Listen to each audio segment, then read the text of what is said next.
তোমাদের জন্য দারুণ একটি সুখবর। ইন্ডিগো এয়ারলাইন্সের তরফ থেকে নতুন নিয়োগ বিজ্ঞপ্তি প্রকাশিত হয়েছে, যেখানে প্রচুর শূন্যপদে মাধ্যমিক, উচ্চ মাধ্যমিক বা গ্র্যাজুয়েশন যোগ্যতার প্রত্যেক প্রার্থীরাই আবেদন করতে পারবে। এবং এখানে যে নিয়োগগুলো করা হচ্ছে সবই কিন্তু পার্মানেন্ট পোস্টে নিয়োগ করা হচ্ছে, এখানে কোনো কন্ট্রাকচুয়াল চাকরি কিন্তু নয়। ঠিক আছে, যেখানে যে রাজ্য থেকে তুমি আবেদন করবে সেই রাজ্যেতেই কিন্তু তোমাদের পোস্টিং হয়ে যাবে। ঠিক আছে, এখানে যারা ফ্রেশার্স ক্যান্ডিডেট তারাই কিন্তু আবেদন করতে পারবে। সম্পূর্ণ গুরুত্বপূর্ণ তথ্য এই ভিডিওতে তোমাদের কাছে ক্লিয়ার করব। প্রথমে তোমাদের নোটিফিকেশনে যাবতীয় তথ্যগুলো দেবো, তারপরে তোমাদের কিভাবে আবেদন করতে হবে তার প্রত্যেকটা স্টেপ বাই স্টেপ তোমাদের কাছে তুলে ধরবো। এরকমই গুরুত্বপূর্ণ আপডেট তোমাদের কাছে প্রতিনিয়ত আমি প্রোভাইড করে থাকি। এরকমই গুরুত্বপূর্ণ আপডেট পাওয়ার জন্য অবশ্যই চ্যানেলটাকে সাবস্ক্রাইব করে রাখতে হবে এবং বেল আইকনটাকে অল করে রাখতে হবে। তো চলো ভিডিওটা শুরু করছি। তো বন্ধুরা, আমি পিডিএফটা ওপেন করে নিয়েছি। এখানে তোমরা দেখতে পাচ্ছ যে ইন্ডিগো এয়ারলাইন্স রিক্রুটমেন্ট 2025-এর নোটিফিকেশন রিলিজ হয়েছে। এখানে ইন্ডিগো এয়ারলাইন্সের তরফ থেকে যে বিজ্ঞপ্তি জারি হয়েছে, যেখানে তোমাদের বিভিন্ন পোস্টে নিয়োগ করা হচ্ছে। যেমন হচ্ছে তোমাদের কেবিন ক্রুতে নিয়োগ করা হচ্ছে, তারপর ক্যাডেট পাইলটে, ইঞ্জিনিয়ার, এয়ারপোর্ট অপারেশন, তারপরে customer service, executive, security, screener, officer, বিভিন্ন পোস্ট কিন্তু আছে। দেখতে পাচ্ছ লম্বা লিস্ট। তারপরে হচ্ছে তোমাদের টেকনিক্যাল অফিসার, ট্রেনি, ম্যানেজার সহ বিভিন্ন পোস্টে এই নিয়োগটি করা হচ্ছে। আবেদন কিভাবে করতে হবে? আবেদন অনলাইন মোডে আবেদন করতে হবে। একদম স্টেপ বাই স্টেপ কিভাবে আবেদন করতে হবে আমি সেটাও তোমাদের এই ভিডিওতে দেখাবো। দেখো, এখানে তোমাদের সিলেকশন প্রসেস, এখানে কোনো রকম কিন্তু রিটিন এক্সাম হবে না। এখানে যেটা হবে সেটা হচ্ছে ওয়াক ইন ইন্টারভিউ, অর্থাৎ ইন্টারভিউতে তোমাকে উপস্থিত হতে হবে। তুমি যে রাজ্য থেকে বিলং করছো সেই রাজ্যেতেই কিন্তু তোমাদের পোস্টিং হয়ে যাবে এবং সেখানেই তোমাদের ইন্টারভিউ সেন্টার তোমরা পেয়ে যাবে। এখানে এয়ারপোর্ট 2025-এ এখানে দেখতেই পাচ্ছ তোমাদের বেতন কত টাকা থাকবে, 37,000 টাকা। এটা কিন্তু তোমাদের স্টার্টিং স্যালারি কিন্তু থাকছে। ঠিক আছে, এখানে জব টাইপ কেমন সেটা হচ্ছে ফ্রেশার্স ক্যান্ডিডেট তারাও আবেদন করতে পারবে, আবার যারা নন ফ্রেশার্স, যারা এক্সপিরিয়েন্স ক্যান্ডিডেট তারাও কিন্তু আবেদন করতে পারবে। তবে ম্যাক্সিমাম পোস্টই কিন্তু ফ্রেশার্স ক্যান্ডিডেটদের জন্যই রাখা হয়েছে। এখানে জব লোকেশন অ্যাক্রস ইন্ডিয়া, অর্থাৎ ভারতের যে কোনো জায়গায় তোমাদের পোস্টিং হবে। তুমি যে রাজ্য থেকে বিলং করছো সেই রাজ্যেতেই তোমাদের পোস্টিং হবে। তোমরা অবশ্যই কিন্তু তোমরা কোন জেলা থেকে এই ভিডিওটা দেখছো তোমাদের জেলার নাম কিন্তু কমেন্টে প্রত্যেকে কিন্তু জানাবে, এবং তোমাদের কোয়ালিফিকেশন কি, তোমার শিক্ষাগত যোগ্যতা কি সেটাও কিন্তু তোমরা কমেন্টে জানাবে। এরকমই গুরুত্বপূর্ণ আপডেট তোমাদের কাছে সবসময় আমি প্রোভাইড করি। যখনই তোমার জেলা বা তোমার কোনো যোগ্যতা রিলেটেড কোন রকম কোনো বিজ্ঞপ্তি জারি হবে সেই ইনফরমেশন তোমাদের কাছে পৌঁছে যাবে। এখানে দেখো হু ক্যান অ্যাপ্লাই, কারা আবেদন করতে পারবে? অল ইন্ডিয়া ক্যান্ডিডেট, সে তুমি মেল ক্যান্ডিডেট হও আবেদন করতে পারবে, তুমি ফিমেল ক্যান্ডিডেট হলেও কিন্তু আবেদন করতে পারবে। ওকে, এর পরবর্তী কি বলা হচ্ছে দেখো, এজ লিমিট কি প্রয়োজন। এখানে এজ লিমিট খুব ইম্পর্টেন্ট একটা ব্যাপার, সেটা হচ্ছে 18 থেকে 50 বছর। এবার দেখো, এই যে 50 বছর এটা কিন্তু সকলের জন্য নয়, যারা এক্সপিরিয়েন্স ক্যান্ডিডেট আছে তাদের জন্য কিন্তু 18 থেকে 50 বছর। তুমি যদি ফ্রেশার্স ক্যান্ডিডেট হও তাহলে সেক্ষেত্রে তোমার কিন্তু 50 থাকবে না, সেখানে হয়তো তোমার বিভিন্ন পোস্টের জন্য সেখানে হয়তো 18 থেকে 35 থাকবে, আবার কিছু পোস্টের জন্য 18 থেকে 40 থাকবে, এরকম থাকবে। কিন্তু যারা এক্সপিরিয়েন্স ক্যান্ডিডেট তাদের জন্য কিন্তু 18 থেকে 50 বছর থাকবে। ওকে, এবার হচ্ছে আবেদন মূল্য। আবেদন মূল্য এখানে কোনো কাস্টকেই কোনো আবেদন মূল্য দিতে হবে না। তুমি জেনারেল হও, ওবিসি হও, এসসি হও, এসটি হও, কোনো কাস্টকেই কোনো রকম আবেদন মূল্য দিতে লাগবে না। একটা কথা তোমাদের বলে রাখি, এখানে এইটা কিন্তু একটা ডিসক্লেমার দিয়ে রাখছি, সেটা হচ্ছে যে এই যে ইন্ডিগো এয়ারলাইন্স বলো বা যে কোনো এয়ারপোর্টে চাকরির ক্ষেত্রে কোন রকম টাকা পয়সা যদি কোনো লেনদেনের কথা বলে সবসময় নিজে কিন্তু সতর্ক হয়ে যাবে। কারণ টাকা পয়সা দিয়ে কোনোদিনও কিন্তু এয়ারলাইন্সে যারা প্রকৃত, যারা তোমার ইন্ডিগো এয়ারলাইন্স শুধু বলছি না, আরো অন্যান্য যেসব এয়ারপোর্টে যারা চাকরি করে, তো এইসবে কিন্তু নিয়োগ করা হয় না।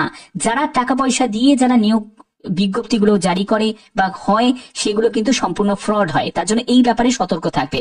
এখানে যে নিয়োগটা করা হচ্ছে সেখানে সম্পূর্ণ ফ্রি অফ কস্টে নিয়োগ করা হচ্ছে, তার জন্য একদম ট্রাস্ট করতে পারবে।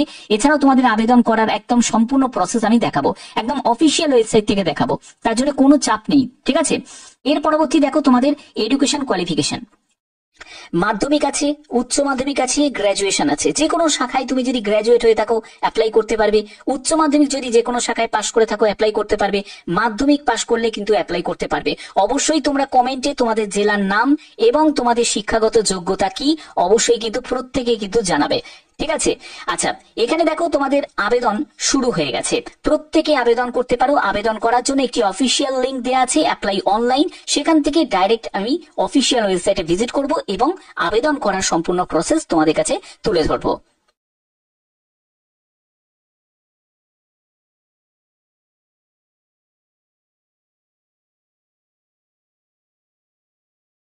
তো বন্ধুরা, তোমরা দেখতে পাচ্ছ যে আমি একদম অফিসিয়াল ওয়েবসাইটে ভিজিট করেছি। অফিসিয়াল ওয়েবসাইটে ভিজিট করে তোমাদের কি করতে হবে দেখো, এই স্টেপটা কিন্তু খুব ইম্পর্টেন্ট, সেটা হচ্ছে কিভাবে তোমরা জব সার্চ করবে। তার জন্য সার্চ জব অপশনে যখন তুমি ক্লিক করবে, এখানে প্রতিদিনের আপডেট তুমি পাবে। যেমন দেখো 24শে ফেব্রুয়ারি তোমাদের এই নোটিশটা রিলিজ হয়েছে, এখানে আপডেট গুলো আসছে। দেখো প্রতিনিয়ত প্রতিদিন কিন্তু আপডেট আসবে, প্রতিদিন আপডেট আসবে, এবং পাশাপাশি দেখো তোমাদের জব লোকেশন গুলো দেওয়া আছে। এবং এখানে তোমাদের আবেদন কবে থেকে শুরু, 22শে ফেব্রুয়ারি থেকে শুরু হয়েছে, 24শে ফেব্রুয়ারি মানে আজকের ডেট থেকে শুরু হয়েছে। এটা একটা নয়, এটা কিন্তু একাধিক আছে। দেখো 2 নম্বরে যখন আমি দেখবো, সেখানেও কিন্তু দেখো দেখতে পাবে সিনিয়র কেবিন অ্যাটেন্ডেন্ট, যেখানে মুম্বাইতে পোস্টিং হবে, আরো আছে। দেখো এখানে দেখো অফিসার সিকিউরিটি আছে, তারপর অফিসার সিকিউরিটি আছে, এক্সিকিউটিভ আছে, এগুলো বিভিন্ন আছে। এবং লোকেশন গুলো দেখতে পাচ্ছ, এগুলো 21শে ফেব্রুয়ারি এর ডেটে কিন্তু রিলিজ হয়েছে। ঠিক আছে, আরো আছে। দেখো এখানে তোমাদের সেই আপডেট গুলো কিন্তু নিতে হবে। দেখো কলকাতাতেও তোমরা পেয়ে যাবে। দেখো AOCS drive Kolkata, ramp security, customer service, cabin appearance, তারপরে ক্যাটারিং, এইসব বিভিন্ন পোস্টে নিয়োগ করা হচ্ছে। দেখো 20 ফেব্রুয়ারি 2025 একদম কারেন্ট ডেটে এই নোটিশটা কিন্তু রিলিজ হয়েছে। এবার আবেদন কিভাবে করবে, আবেদন করার জন্য এই অপশনে আমি ক্লিক করলাম। ক্লিক করার পরে তোমরা আগে দেখে নেবে তোমাদের কলকাতাতেই পোস্টিং হচ্ছে, ভালো কথা। তারপরে দেখো তোমাদের কোন কোন পোস্টে নিয়োগ করা হচ্ছে, officer, customer service, ramp security, cabin appearance, এইসব বিভিন্ন পোস্টে নিয়োগ করা হচ্ছে। এখানে কিন্তু তোমাদের যেটা বলা হচ্ছে, দেখো Indigo, please note, Indigo do not charge any money for any kind of hiring, অর্থাৎ কোনো রকম ভাবে টাকা পয়সা দিয়ে ইন্ডিগোতে চাকরি পাওয়া যায় না, এটা কিন্তু মেনশন করে দিয়েছে একদম অফিসিয়ালি ভাবে। ঠিক আছে। আচ্ছা, এবার দেখো তোমাদের 26শে ফেব্রুয়ারি 2025 ওয়েডনেসডে রিপোর্টিং টাইম 8টা থেকে সাড়ে 9টা পর্যন্ত। ঠিক আছে। এখানে দেখো তোমাদের কোন ঠিকানায় উপস্থিত হতে হবে, সেই ঠিকানায় কিন্তু তোমাকে উপস্থিত হতে হবে তোমার যাবতীয় ডকুমেন্টস নিয়ে। এটা হচ্ছে ইন্টারভিউ এর জন্য ডেট, এখানে কিন্তু ডেটটা দেওয়া আছে। দেখো কি কি তোমাদের এডুকেশন কোয়ালিফিকেশনের জন্য কি কি রিকোয়ার্ড আছে। দেখো এলিজিবিলিটি ক্রাইটেরিয়া, গ্রাজুয়েশন যোগ্যতা চাওয়া হয়েছে। ঠিক আছে। তারপরে হচ্ছে তোমার যদি কোনো অভিজ্ঞতা থাকে সেটা তুমি দিতে পারো, বাট এখানে যারা ফ্রেশার্স ক্যান্ডিডেট তারাও কিন্তু আবেদন করতে পারে, কোনো রকম অভিজ্ঞতা ছাড়াই কিন্তু আবেদন করা যাচ্ছে। ওকে, এখানে দেখো তোমার ইন্টারভিউ এর জন্য তোমাদেরকে উপস্থিত হতে হবে, এবং তোমাকে বলা হচ্ছে যে 27 বছরের মধ্যে তোমার বয়স হতে হবে। নো ভিজিবল ট্যাটু মার্ক বা বডি আর্ট কোন রকম ভাবে যেটা ভিজিবল আছে সেরকম কিন্তু থাকলে চলবে না। গুড কমিউনিকেশন স্কিল, তারপরে কাস্টমার সার্ভিস অ্যাপটিটিউড, তো এইসব ব্যাপারে তোমাদের অবশ্যই একটা মানে তোমার থাকতে হবে। ঠিক আছে, এটা কিন্তু খুবই ইম্পর্টেন্ট একটা ব্যাপার আছে। এখানে কিন্তু এইটা নয়, শুধু আরো অন্যান্য বিভিন্ন পোস্ট আছে, সেখানেও কিন্তু তোমরা আবেদন করতে পারো। দেখো join document checklist for fresher candidate, অর্থাৎ তোমার যদি অভিজ্ঞতা না থাকে সেই ফ্রেশার ক্যান্ডিডেটদের জন্য কিন্তু এটা দেওয়া হয়েছে। যেমন দেখো তোমার মাধ্যমিকের সার্টিফিকেট মার্কশিট লাগছে, উচ্চ মাধ্যমিকের সার্টিফিকেট মার্কশিট লাগছে, তারপরে গ্রাজুয়েশনের মার্কশিট লাগছে, তোমার সব সেমিস্টারে তোমার সার্টিফিকেট লাগবে। এরপরে হচ্ছে তোমার আধার কার্ড লাগছে, পার্মানেন্ট অ্যাড্রেস, পিনকোড, তারপরে প্যান কার্ড, এগুলো কিন্তু তোমাদের লাগবে। এবং পাসপোর্ট ইস্যু ফ্রম 2022 তোমার কিন্তু পাসপোর্ট ইস্যু করা থাকতে হবে। এগুলো কিন্তু অবশ্যই তোমার প্রয়োজন যারা যারা আবেদন করতে চাও। এবং cancel check copy nationalise bank থেকে, ফার্স্ট পেজ পাসবুকের কিন্তু তোমার লাগবে, এগুলো কিন্তু অবশ্যই তোমার প্রয়োজন। এরপরে যারা এক্সপিরিয়েন্স ক্যান্ডিডেট, দেখো এখানে এক্সপিরিয়েন্স নন এক্সপিরিয়েন্স বোথ ক্যান্ডিডেটই কিন্তু অ্যাপ্লাই করতে পারে। তার জন্য ফ্রেশার ক্যান্ডিডেটদের কি কি ডকুমেন্টস গুলো রিকোয়ার্ড আছে সেগুলো দিয়ে দিয়েছে, এবং যারা নন ফ্রেশার মানে এক্সপিরিয়েন্স ক্যান্ডিডেট তাদেরও কিন্তু সম্পূর্ণ ডিটেলসটা দেওয়া হয়েছে যে তাদের কি কি ডকুমেন্টস গুলো রিকোয়ার্ড আছে। এগুলো অবশ্যই তোমাদের দেখে নিতে হবে। এগুলো কিন্তু একটা পোস্ট নয়, একাধিক পোস্টের জন্য তোমাদের বিভিন্ন রকম কিন্তু তোমাদের এজ লিমিট থাকবে, বিভিন্ন রকম তোমাদের যোগ্যতা থাকবে। কিছু পোস্টের জন্য তোমরা দেখতে পাবে যে যোগ্যতা হচ্ছে মাধ্যমিক, কিছু পোস্টের জন্য তোমরা দেখতে পাবে উচ্চ মাধ্যমিক, এরকম কিন্তু তোমরা দেখতে পাবে। ঠিক আছে। আবেদন ধরো তোমার মনে হলো যে এই জায়গাটা তোমার আবেদন করা যেতে পারে, এবার অ্যাপ্লাই নাও অপশনে তোমাকে ক্লিক করতে হবে। অ্যাপ্লাই নাও অপশনে ক্লিক করার পরে এখানে একটি মেল আইডি এবং তোমাকে পাসওয়ার্ড দিতে হবে। কিন্তু তোমাকে তখনই তুমি মেল আইডি পাসওয়ার্ড দেবে যখন তোমার রেজিস্টার করা থাকবে। এবার তুমি ধরো নতুন একজন ইউজার, তোমার রেজিস্টার করা নেই, তাহলে তোমাকে ক্রিয়েট অ্যান অ্যাকাউন্টে গিয়ে ক্লিক করতে হবে। ক্রিয়েট অ্যাকাউন্টে ক্লিক করার পরে তোমাদের এখানে একটি মেল আইডির জায়গা চলে আসবে, এবং সেই মেল আইডিটাকে তোমাকে রিটাইপ করতে হবে, তারপরে তোমাকে পাসওয়ার্ড দিতে হবে। তারপরে সেই পাসওয়ার্ডটাকে আরেকবার তোমাকে রিকনফার্ম করতে হবে। তারপরে তোমাকে ফার্স্ট নেম লাস্ট নেম দিতে হবে, তোমার কান্ট্রি তোমাকে সিলেক্ট করতে হবে। এখানে দেখো তুমি কান্ট্রি যদি সার্চ করো তো এখানে ইন্ডিয়া তুমি পেয়ে গেলে, দিয়ে দিলে। তারপরে ফোন নাম্বার দিতে হবে। তারপরে তোমার এখানে কান্ট্রি আরেকবার তোমাকে সিলেক্ট করতে হবে। তো আমি এখান থেকে কান্ট্রি আরেকবার সিলেক্ট করে নিচ্ছি। তো কান্ট্রি সিলেক্ট করে দিলাম। এরপরে হচ্ছে মেক মাই প্রোফাইল ভিজিবল টু। তো এই তোমার যে প্রোফাইলটা তুমি তৈরি করেছো এটাকে ভিজিবল তুমি করতে চাও, তো অবশ্যই ভিজিবল করতে চাই। তো এর জন্য any company recruiter world wide, অর্থাৎ যে কোনো কোম্পানিতেই যেন এটা সেন্ড হয় এবং ভিজিবল হয় তাদের কাছে। এরপরে হচ্ছে নোটিফিকেশন, নিশ্চয়ই নোটিফিকেশন চাই, নতুন নতুন আপডেটের জন্য তোমাকে নোটিফিকেশন গুলো তুমি পেয়ে যাবে।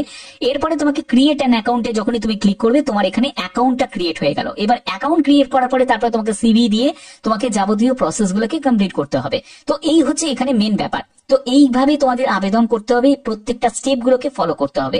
এরকমই গুরুত্বপূর্ণ আপডেট আমি তোমাদের প্রতিনিয়ত প্রোভাইড করে থাকি। তোমরা যখনই আবেদন করবে সেই রিলেটেড যদি কমপ্লিট ভিডিও চাও তাহলে অবশ্যই কিন্তু কমেন্টে জানাবে, যে প্রত্যেকে জানাবে। এবং তোমরা অবশ্যই কিন্তু তোমরা কোন জেলা থেকে এই ভিডিওটা দেখছো অবশ্যই কিন্তু তোমরা জানাতে পারো। এখানে যে কোনো জেলা যে কোনো রাজ্য থেকে তোমরা আবেদন করতে পারো, ঠিক আছে। যেরকম তুমি যে রাজ্য সিলেক্ট করবে সেই রাজ্যেই কিন্তু তোমাদের পোস্টিং হবে। অবশ্যই সেই সার্চ করে তোমাদের কিন্তু সেই পোস্ট এবং তার জন্য কি কোয়ালিফিকেশন সেটা কিন্তু তোমাকে যাচাই করে নিতে হবে। তারপরে তোমাদের আবেদন করতে হবে। আবেদন করা তোমাদের বেসিক প্রসেস আমি দেখালাম। এরকমই গুরুত্বপূর্ণ ভিডিও আমি তোমাদের প্রতিনিয়ত প্রোভাইড করে থাকি। তো এখনের মতো এটুকুই, টাটা।